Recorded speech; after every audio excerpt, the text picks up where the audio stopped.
at crowd psychology, to look at the evidence and the research that tells us about how crowds operate. So it led to that major review, and it also leads to a challenge, and I think this is probably the major point to make today, which is about our common understanding of how crowds operate. And the challenge that we come to is our friend here, Gustave Le Bon.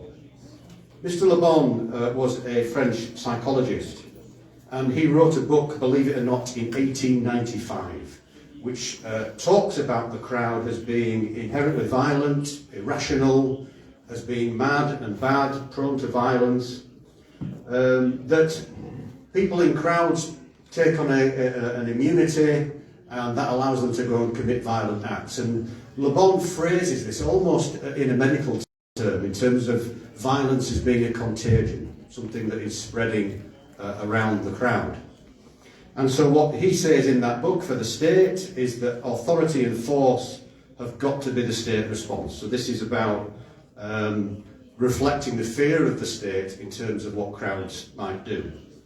The problem for us, ladies and gentlemen, is that research since 1895 has proved this to be a totally false analysis. The problem with it is still very compelling, very powerful, and I see when I go around various states and various police forces, it is still very much the language of police commanders, this sense of it's our job to control and to coerce and to use force where necessary. However, there have been reforms, there have been changes and analysis to that Le Bon review. And all of the research, and I want to make it really clear today in my presentation, this is not my view, it's not the view of other police officers, it's evidence. It is empirical, peer-reviewed evidence that's published and is available. And what that tells us, and we've known this for decades, is that crowds actually do make very rational decisions. They are not irrational. There are lots of evidence of self-policing within crowds, crowds that will sort themselves out, will minimise violence, will deal with issues themselves. Now, if Le Bon was right, that wouldn't happen, would it? Because they would be irrational and there wouldn't be parameters. But all of the crowd research that follows from 1895 talks about crowds making rational decisions. Another one might be around the fact that certain targets are selected. Certain targets to be attacked or individuals to be attacked would come from a rational decision-making process. So again, that tells us that crowds can act rationally and make informed decisions. One of the key factors that I see in my research when I go to various places is the role of the police themselves.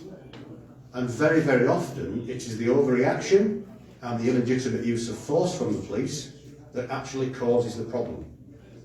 And so if police officers in their planning have this mindset of violence and risk that I talked about earlier on, it can become a self-fulfilling prophecy.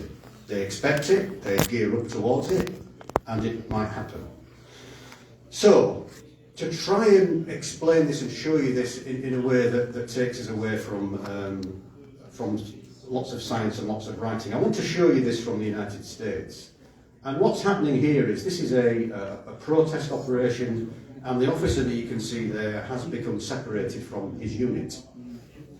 Now he's managed to find his way to that corner, and what you can see at the front of him are the crowd making a rational decision that this man is not a risk. We don't have a grievance with him. So what you can see here is the crowd actually protecting that police officer. Now I would argue that's rationality. I would argue that's about crowds being able to discern right.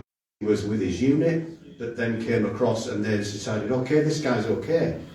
You know, he's not a legitimate target for us, the crowd, and so we'll protect him.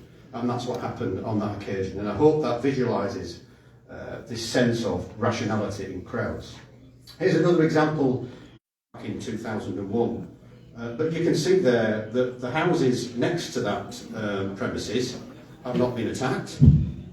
They've not been attacked because the crowd took a rational decision that they didn't have a problem with those houses or the individuals in them.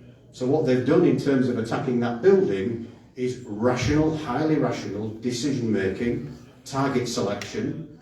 And I'll just say to you again, ladies and gentlemen, if Le Bon was right, that wouldn't happen. It would be mindless violence, indiscriminate violence, but you can actually plot on the map of that city where violence and attacks took place and where they didn't, because crowds set parameters and crowds determine what isn't and isn't legitimate. That's rationality. And finally here, a Black Lives Matter protest in London. And what you can see here is the man that's being carried, ironically, is a retired police officer who's been involved in these riots in a negative way, in these disturbances, and he becomes injured. The man that's carrying him, part of the crowd, makes a rational, compassionate decision to help his fellow man and to carry him out. If Le Bon was right, that simply wouldn't happen. But the other thing that happens here is the crowd separate and allow that casualty to be taken out. And I just say again, that's about crowds actually working in a quite sophisticated way. And then finally, to bring us right up to date, the issue of what's often called panic around